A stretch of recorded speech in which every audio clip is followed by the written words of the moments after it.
Hello students, today we are going to start future perfect tense. It is the third tense in future series. Before that we had done future indefinite, future continuous, and this one is future perfect tense. We use will have, shall have plus third form of verb in this tense. Okay, we use this tense to describe any action which will be completed in future at some particular time. ਅਸੀਂ ਇਸ tens ਨੂੰ ਕਦ use ਕਰਦੇ ਹਾਂ ਜਦ ਅਸੀਂ ਇਹ ਕਹਿਣਾ ਹੋਵੇ ਕਿ ਫਿਊਚਰ ਵਿੱਚ ਕੋਈ ਐਕਸ਼ਨ ਕਿਸੇ ਨਿਰਧਾਰਿਤ ਸਮੇਂ ਉੱਪਰ ਪੂਰਾ ਹੋ ਚੁੱਕਾ ਹੋਵੇਗਾ ਜਿਵੇਂ ਪ੍ਰੈਜ਼ੈਂਟ ਪਰਫੈਕਟ ਵਿੱਚ ਅਸੀਂ ਕੀ ਯੂਜ਼ ਕੀਤਾ ਸੀ has have third form meaning ਕੋਈ ਕੰਮ ਹੁਣ ਪੂਰਾ ਹੋ ਚੁੱਕਾ ਹੈ present perfect past perfect had plus third form ਕੋਈ ਕੰਮ ਪਾਸਟ ਵਿੱਚ ਪੂਰਾ ਹੋ ਚੁੱਕਾ ਸੀ ਪਾਸਟ ਵਿੱਚ ਸਟਾਰਟ ਹੋਇਆ ਅਤੇ ਪਾਸਟ ਵਿੱਚ ਹੀ ਪੂਰਾ ਹੋ ਚੁੱਕਾ ਸੀ ਪਾਸਟ ਪਰਫੈਕਟ ਪ੍ਰੈਜ਼ੈਂਟ ਪਰਫੈਕਟ ਕੀ ਹੁੰਦਾ ਹੈ ਪਾਸਟ ਵਿੱਚ ਸਟਾਰਟ ਹੋਇਆ ਅਤੇ ਹੁਣ ਪੂਰਾ ਹੋਇਆ ਪ੍ਰੈਜ਼ੈਂਟ ਪਰਫੈਕਟ ਅਤੇ ਅੱਜ ਕਰ ਰਹੇ ਹਾਂ ਫਿਊਚਰ ਪਰਫੈਕਟ ਜੋ ਕੀ ਹੈ ਫਿਊਚਰ ਵਿੱਚ ਸਟਾਰਟ ਹੋਵੇਗਾ ਅਤੇ ਫਿਊਚਰ ਵਿੱਚ ਹੀ ਕੰਪਲੀਟ ਹੋ ਜਾਵੇਗਾ ਫਿਊਚਰ ਪਰਫੈਕਟ ਟੈਂਸ ਕਿਸੇ ਪਾਰਟਿਕੂਲਰ ਟਾਈਮ ਉੱਤੇ ਕੋਈ ਕੰਮ ਕੰਪਲੀਟ ਹੋ ਚੁੱਕਾ ਹੋਵੇਗਾ ਇਹ ਜੋ ਪਰਫੈਕਟ ਸੀਰੀਜ਼ ਹੁੰਦੀ ਹੈ ਇਸ ਵਿੱਚ ਕੀ ਆਉਂਦਾ ਹੈ ਜੇਕਰ ਕੋਈ ਪੰਜਾਬੀ ਵਿੱਚ ਸੈਂਟੈਂਸ ਲਿਖਿਆ ਹੈ ਪ੍ਰੈਜ਼ੈਂਟ ਪਰਫੈਕਟ ਵਿੱਚ ਚੁੱਕਾ ਹੈ ਪਾਸਟ ਪਰਫੈਕਟ ਵਿੱਚ ਚੁੱਕਾ ਸੀ ਪੂਰਾ ਹੋ ਚੁੱਕਾ ਸੀ ਅਤੇ ਫਿਊਚਰ ਪਰਫੈਕਟ ਵਿੱਚ ਕੀ ਸ਼ੋ ਕਰ ਰਿਹਾ ਹੁੰਦਾ ਹੈ ਪੂਰਾ ਹੋ ਚੁੱਕਾ ਹੋਵੇਗਾ for example his brother will have finished the work ਉਸਦੇ ਭਰਾ ਨੇ ਕੰਮ ਪੂਰਾ ਕਰ ਲਿਆ ਹੋਵੇਗਾ ਬਾਈ ਨੈਕਸਟ ਮੰਡੇ ਅਗਲੇ ਸੋਮਵਾਰ ਤੱਕ ਕਿਸੇ ਨਿਰਧਾਰਿਤ ਸਮੇਂ ਤੱਕ ਆਉਣ ਵਾਲੇ ਸਮੇਂ ਵਿੱਚ ਕੋਈ ਕੰਮ ਪੂਰਾ ਕਰ ਚੁੱਕਾ ਹੋਵੇਗਾ future perfect she will have come back home by evening ਉਹ ਵਾਪਸ ਆ ਚੁੱਕੀ ਹੋਵੇਗੀ ਘਰ ਸ਼ਾਮ ਤੱਕ ਉਹ ਵਾਪਸ ਘਰ ਆ ਚੁੱਕੀ ਹੋਵੇਗੀ ਕਿਸੇ ਨਿਰਧਾਰਿਤ ਸਮੇਂ ਤੱਕ ਆਉਣ ਵਾਲੇ ਸਮੇਂ ਵਿੱਚ ਕੋਈ ਕੰਮ ਪੂਰਾ ਹੋ ਚੁੱਕਾ ਹੋਵੇਗਾ will have shall have third farm subject ਜੇਕਰ ਆਈ ਜਾਂ ਵੀ ਦਿੱਤਾ ਹੋਇਆ ਤਾਂ ਤੁਸੀਂ ਸ਼ੈਲ ਹੈਵ ਲਗਾ ਦਿਓਗੇ ਅਦਰ ਸਬਜੈਕਟਸ ਦੇ ਨਾਲ ਵਿਲ ਹੈਵ ਲਗਾ ਦਿਓਗੇ he will have finished his work ਉਸਨੇ ਆਪਣਾ ਕੰਮ ਪੂਰਾ ਕਰ ਲਿਆ ਹੋਵੇਗਾ ਜਾਂ ਉਸਦਾ ਕੰਮ ਪੂਰਾ ਹੋ ਚੁੱਕਾ ਹੋਵੇਗਾ ਬਿਫੋਰ ਮੰਡੇ ਸੋਮਵਾਰ ਤੋਂ ਪਹਿਲਾਂ ਆਉਣ ਵਾਲੇ ਸਮੇਂ ਵਿੱਚ ਕੋਈ ਕੰਮ ਪੂਰਾ ਹੋ ਚੁੱਕਾ ਹੋਵੇਗਾ this tense is also used to show possibility of the past time past time ਦੇ ਵਿੱਚ ਕਿਸੇ ਪੋਸੀਬਿਲਿਟੀ ਨੂੰ ਕਿਸੇ ਸੰਭਾਵਨਾ ਨੂੰ ਸ਼ੋ ਕਰਨ ਦੇ ਲਈ ਵੀ ਅਸੀਂ ਇਹ ਟੈਂਸ ਯੂਜ਼ ਕਰਦੇ ਹਾਂ for example you will have heard the name of mother Teresa ਤੁਸੀਂ ਮਦਰ ਟੈਰੇਸਾ ਦਾ ਨਾਮ ਸੁਣਿਆ ਹੋਵੇਗਾ ਪਾਸਟ ਦੀ ਕੋਈ ਪੋਸੀਬਿਲਿਟੀ ਹੈ ਵੀ ਤੁਸੀਂ ਸੁਣ ਚੁੱਕੇ ਹੋਵੋਗੇ ਇਹ ਕਹਿਣਾ ਚਾਹ ਰਹੇ ਹੈ ਕਿ ਤੁਸੀਂ ਮਦਰ ਟੈਰੇਸਾ ਦਾ ਨਾਮ ਸੁਣ ਚੁੱਕੇ ਹੋਵੋਗੇ ਵੀ ਮੀਨਿੰਗ ਤੁਸੀਂ ਪਾਸਟ ਵਿੱਚ ਇਹ ਸੁਣਿਆ ਹੋਵੇਗਾ ਪਾਸਟ ਦੀ ਕਿਸੇ ਪੋਸੀਬਿਲਿਟੀ ਨੂੰ ਸ਼ੋ ਕਰ ਰਹੇ ਹਾਂ he will have watched the film mother India ਉਸਨੇ ਮਦਰ ਇੰਡੀਆ ਫਿਲਮ ਦੇਖੀ ਹੀ ਹੋਵੇਗੀ ਹੁਣ ਆਪਾਂ ਇਹ ਗੱਲ ਕਰ ਰਹੇ ਹਾਂ ਵੀ ਪਾਸਟ ਵਿੱਚ ਉਸਨੇ ਜ਼ਰੂਰ ਮਦਰ ਇੰਡੀਆ ਫਿਲਮ ਦੇਖੀ ਹੋਵੇਗੀ ਪਾਸਟ ਦੀ ਕਿਸੇ ਪੋਸੀਬਿਲਿਟੀ ਨੂੰ ਅਸੀਂ ਸ਼ੋ ਕਰ ਰਹੇ ਹਾਂ okay after that if two actions are going to happen in future ਜੇਕਰ ਦੋ ਐਕਸ਼ਨ ਕੋਈ ਫਿਊਚਰ ਵਿੱਚ ਹੋਣ ਜਾ ਰਹੇ ਹਨ ਗੋਇੰਗ ਟੂ ਮੈਂ ਤੁਹਾਨੂੰ ਪਹਿਲਾਂ ਹੀ ਦੱਸਿਆ ਸੀ ਕਿ ਆਉਣ ਵਾਲੇ ਸਮੇਂ ਵਿੱਚ ਕੋਈ ਕੰਮ ਜਦ ਹੋਣ ਜਾ ਰਿਹਾ ਹੈ ਫਿਊਚਰ ਦੇ ਲਈ ਅਸੀਂ ਯੂਜ਼ ਕਰ ਲੈਂਦੇ ਹਾਂ ਗੋਇੰਗ ਟੂ ਜਾਂ ਅਬਾਊਟ ਟੂ ਜਦ ਕੋਈ ਕੰਮ ਹੋਣ ਜਾ ਰਿਹਾ ਹੈ ਛੇਤੀ ਹੀ ਹੋਣ ਜਾ ਰਿਹਾ ਹੈ ਫਿਊਚਰ ਵਿੱਚ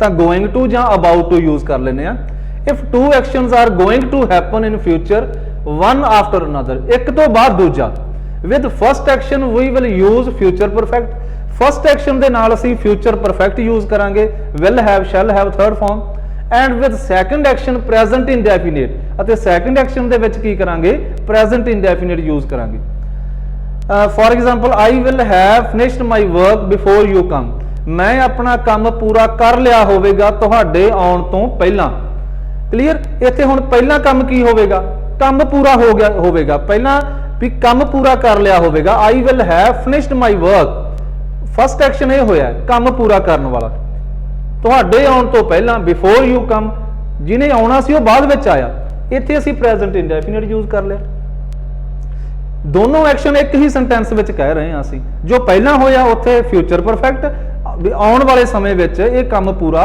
ਹੋ ਚੁੱਕਾ ਹੋਵੇਗਾ ਫਸਟ ਐਕਸ਼ਨ ਦੇ ਵਿੱਚ ਫਿਊਚਰ ਪਰਫੈਕਟ ਅਤੇ ਉਸ ਦੇ ਨਾਲ ਵਾਲਾ ਜੋ ਐਕਸ਼ਨ ਹੈ ਇੱਕ ਹੀ ਸੈਂਟੈਂਸ ਵਿੱਚ ਉਸ ਦੇ ਨਾਲ present indefinite the plants will have dried before it rains पौधे है जो सुक चुके होणगे बरसात होने तो पहला।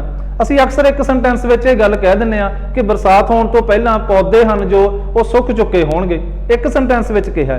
ਹੁਣ ਤੁਸੀਂ ਇਹ ਦੇਖੋ ਕਿ ਪਹਿਲਾਂ ਕੀ ਗੱਲ ਹੋ ਚੁੱਕੀ ਹੋਵੇਗੀ, ਪਹਿਲਾਂ ਕਿਹੜਾ ਐਕਸ਼ਨ ਹੋ ਚੁੱਕਾ ਹੋਵੇਗਾ, ਪਲਾਂਟਸ ਸੁੱਕ ਚੁੱਕੇ ਹੋਣਗੇ।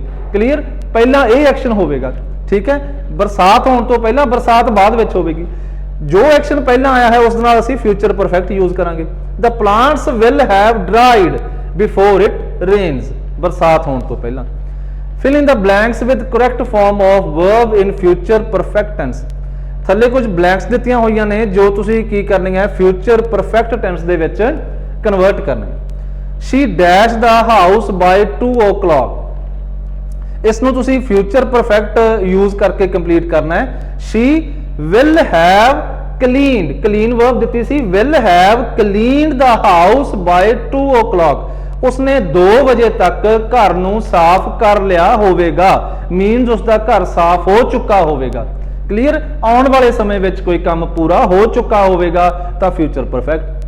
ਦ beggars will have left the house by the time you reach there, ਜੋ ਬੈਗਰਸ ਹਨ, ਭਿਖਾਰੀ ਹਨ, ਉਹ ਘਰ ਛੱਡ ਚੁੱਕੇ ਹੋਣਗੇ। Will have left the house by the time you reach there, ਜਿਸ ਸਮੇਂ ਤੁਸੀਂ ਉੱਥੇ ਪਹੁੰਚੋਗੇ। ਬੈਗਰਸ ਭਿਖਾਰੀ ਘਰ ਛੱਡ ਚੁੱਕੇ ਹੋਣਗੇ। ਕਲੀਅਰ, ਲੀਵ ਦਾ ਕੀ ਆਪਾਂ ਕਰ ਦੇਵਾਂਗੇ, left. Will have left the house by the time you reach there. ਹੁਣ ਇਹ ਵੇਖੋ ਇੱਥੇ ਕੀ ਯੂਜ਼ ਕੀਤਾ ਹੋਇਆ, ਇਹ ਬਲੈਂਕ ਨਹੀਂ ਹੈ, ਇਹ ਫਿਲ ਕੀਤੀ ਹੀ ਹੋਈ ਹੈ। ਤੁਸੀਂ ਇਸ ਸੈਂਟੈਂਸ ਨੂੰ ਬਸ ਚੰਗੀ ਤਰ੍ਹਾਂ ਵੇਖ ਲਓ। Will have left the house by the time you reach there.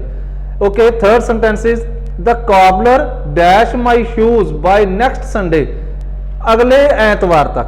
Clear, ਆਉਣ ਵਾਲੇ ਸਮੇਂ ਵਿੱਚ ਵੀ ਇਹ ਕੰਮ ਹੋ ਚੁੱਕਾ ਹੋਵੇਗਾ, ਇਹ ਸ਼ੋ ਕਰ ਰਹੇ ਹਾਂ ਅਸੀਂ। ਕਾਬਲਰ ਹੈ ਜੋ ਮੋਚੀ ਹੈ, the cobbler will have mended my house, third form ਕਰ ਦੇਵਾਂਗੇ, sorry my shoes by next Sunday, ਆਉਣ ਵਾਲੇ ਐਤਵਾਰ ਤੱਕ। ਆਉਣ ਵਾਲੇ ਸਮੇਂ ਵਿੱਚ ਨਿਰਧਾਰਿਤ ਸਮੇਂ ਤੱਕ ਕੋਈ ਕੰਮ ਪੂਰਾ ਹੋ ਚੁੱਕਾ ਹੋਵੇਗਾ। Our parents dash everything regarding our life, our parents will have decided, ਸਾਡੇ ਪੇਰੈਂਟਸ ਫੈਸਲਾ ਕਰ ਚੁੱਕੇ ਹੋਣਗੇ। everything, ਹਰ ਇੱਕ ਗੱਲ ਦਾ ਫੈਸਲਾ ਕਰ ਚੁੱਕੇ ਹੋਣਗੇ। regarding our life, ਸਾਡੇ ਜੀਵਨ ਨਾਲ ਸੰਬੰਧਿਤ। change the sentences given below into future perfect, ਥੱਲੇ ਕੁਝ sentences ਦਿੱਤੇ ਹੋਏ ਹਨ, ਇਹਨਾਂ ਨੂੰ ਤੁਸੀਂ future perfect tense ਵਿੱਚ ਚੇਂਜ ਕਰਨਾ ਹੈ। the villagers dig a well in the village, ਇਸ ਨੂੰ ਤੁਸੀਂ future perfect ਵਿੱਚ ਚੇਂਜ ਕਰੋ। the villagers will have dug, dig the third form dug, the villagers will have dug a well in the house, ਜੋ ਪਿੰਡ ਵਾਸੀ ਹਨ ਇੱਕ ਖੂਹ ਪੁੱਟ ਚੁੱਕੇ ਹੋਣਗੇ। Clear, in the village, village ਦੇ ਵਿੱਚ ਇੱਕ ਖੂਹ ਪੁੱਟ ਚੁੱਕੇ ਹੋਣਗੇ। she was telling a dry story as dust, ਕੀ ਲਿਖ ਦੇਵਾਂਗੇ ਅਸੀਂ ਇਹਨੂੰ ਫਿਊਚਰ ਪਰਫੈਕਟ ਵਿੱਚ ਚੇਂਜ ਕਰਨਾ ਤਾਂ ਰੂਲਸ ਤੁਹਾਡੇ ਮਾਈਂਡ ਵਿੱਚ ਹੋਣ। will have, shall have, third form। she will have told a dry story as dust, ਉਸਨੇ ਇੱਕ ਕੀ ਹੈ, ਡਰਾਈ ਸਟੋਰੀ ਮੀਨਸ ਕੀ ਹੈ, ਇੱਕ ਅਨਇੰਟਰਸਟਿੰਗ ਜੀ ਸਟੋਰੀ ਜੋ ਕਿ ਇੰਟਰਸਟ ਨਾ ਜਿਸ ਸਟੋਰੀ ਵਿੱਚ ਬਣਦਾ ਹੋਵੇ, ਡਰਾਈ ਸਟੋਰੀ ਉਸਨੂੰ ਕਹਿ ਦੇਵਾਂਗੇ। she will have told a dry story as dust। her daughter will have drawn a picture of an elephant, ਉਸਦੀ ਡਾਟਰ ਨੇ ਇੱਕ ਐਲੀਫੈਂਟ ਦੀ ਪਿਕਚਰ ਬਣਾ ਲਈ ਹੋਵੇਗੀ। ਬਣਾ ਲਈ ਹੋਵੇਗੀ ਮੀਨਸ ਕੋਈ ਕੰਮ ਪੂਰਾ ਹੋ ਚੁੱਕਾ ਹੋਵੇਗਾ ਆਉਣ ਵਾਲੇ ਸਮੇਂ ਵਿੱਚ। ਅਸੀਂ ਹੁਣ ਗੱਲ ਕਰ ਰਹੇ ਹਾਂ ਕਿ ਉਸ ਸਮੇਂ ਤੱਕ ਤਾਂ ਉਸਨੇ ਕੀ ਹੈ, ਇਹ ਪਿਕਚਰ ਬਣਾ ਲਈ ਹੋਵੇਗੀ। ਮਿਸਟਰ ਦਿਨੇਸ਼ ਇਜ਼ ਸਟੱਡਿੰਗ, ਇੱਥੇ ਸਟੱਡੀ ਵਰਡ ਨਹੀਂ ਆਏਗਾ, ਇਹ ਰੋਂਗ ਹੈ ਇੱਥੇ। Mister Dinesh is studying literature to reduce her mental pain, ਤਾਂ ਇਸ ਨੂੰ ਚੇਂਜ ਕਰੋ ਫਿਊਚਰ ਪਰਫੈਕਟ ਵਿੱਚ। Mister Dinesh will have studied, ਇਹ ਇਸ ਨੂੰ ਤੁਸੀਂ ਨਹੀਂ ਰੀਡ ਕਰਨਾ ਸਟੱਡੀ ਨੂੰ। Mister Dinesh will have studied, third form ਕਰ ਦੇਵਾਂਗੇ, will have studied literature to reduce her mental pain, ਆਪਣਾ ਮੈਂਟਲ ਪੇਨ ਰਿਡਿਊਸ ਕਰਨ ਦੇ ਲਈ ਲਿਟਰੇਚਰ ਪੜ੍ਹ ਚੁੱਕੇ ਹੋਣਗੇ। Clear, the students will have left the school by 5 o'clock, students school ਛੱਡ ਚੁੱਕੇ ਹੋਣਗੇ 5 ਵਜੇ ਤੱਕ। Okay, after that 6 sentences, he collected hailstones when it was raining, ਇਸ ਨੂੰ ਕਨਵਰਟ ਕਰੋ। he will have collected hailstones when it was raining, ਉਸਨੇ ਕੀ ਹੈ, hailstones ਇਕੱਠੇ ਕਰ ਲਏ ਹੋਣਗੇ ਜਦ ਬਰਸਾਤ ਹੋ ਰਹੀ ਸੀ। Clear, Ram completed his work. Ram will have completed his work. Okay students, it was future perfect tense, and after that we will do future perfect continuous tense. Good luck.